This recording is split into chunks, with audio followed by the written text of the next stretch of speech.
Mudik merupakan salah satu fenomena sosial yang lazim terjadi di Indonesia. Kegiatan mudik seakan wajib dilakukan ketika hari libur panjang tiba, terutama ketika libur Lebaran dan Tahun Baru. Sebenarnya dari mana sih awal mula kebiasaan mudik ini? Mudik sendiri memiliki arti pulang ke kampung halaman pada waktu tertentu untuk berkumpul dengan sanak saudara. Istilah mudik juga dikaitkan dengan bahasa Jawa yaitu mulih dhisik, yang berarti pulang dulu.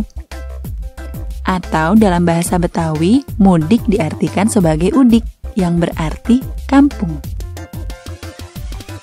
Berdasarkan sejarahnya, kebiasaan mudik sudah ada dari zaman Kerajaan Majapahit. Pada masa itu, para perantau pulang ke kampung untuk membersihkan makam leluhur dan meminta doa restu kepada sesepuh agar pekerjaannya di perantauan berjalan dengan lancar. Istilah mudik baru berkembang pesat di tahun 1970-an. Pada saat itu, Jakarta menjadi satu-satunya kota yang berkembang pesat karena menjadi ibu kota negara. Oleh karena itu, banyak penduduk dari daerah yang datang ke Jakarta untuk mengubah nasib. Ketika mendapatkan jatah libur panjang, para perantau akan pulang ke daerahnya masing-masing untuk bertemu dengan sanak keluarga. Pada tahun 2000, tidak hanya kota Jakarta yang menjadi tujuan perantau untuk mencari pekerjaan.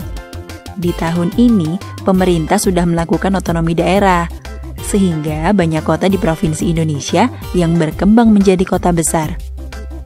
Sama halnya dengan yang terjadi di Jakarta, kota-kota besar ini memiliki banyak penduduk pendatang yang ingin mencari pekerjaan.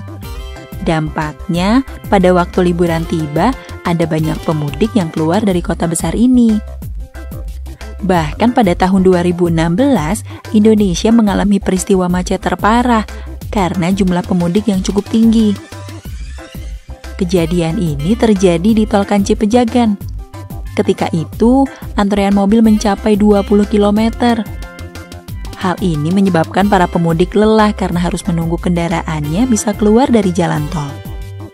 Bahkan ada pemudik yang depresi karena macet panjang ini. Ternyata tidak hanya Indonesia yang memiliki kebiasaan mudik. Tradisi mudik juga dapat ditemukan di negara lain. Di Malaysia, Turki, Mesir, dan Arab Saudi, mudik juga sudah menjadi kebiasaan, terutama ketika hari Idul Fitri.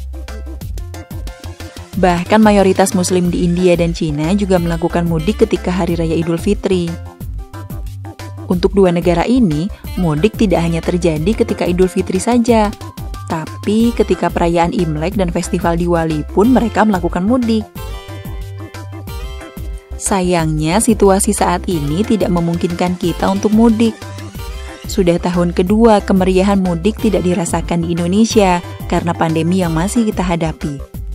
Pemerintah pun melarang masyarakat Indonesia untuk mudik demi menekan angka penularan COVID-19. Semoga saja di tahun berikutnya penduduk Indonesia dapat kembali melakukan mudik dengan aman dan nyaman.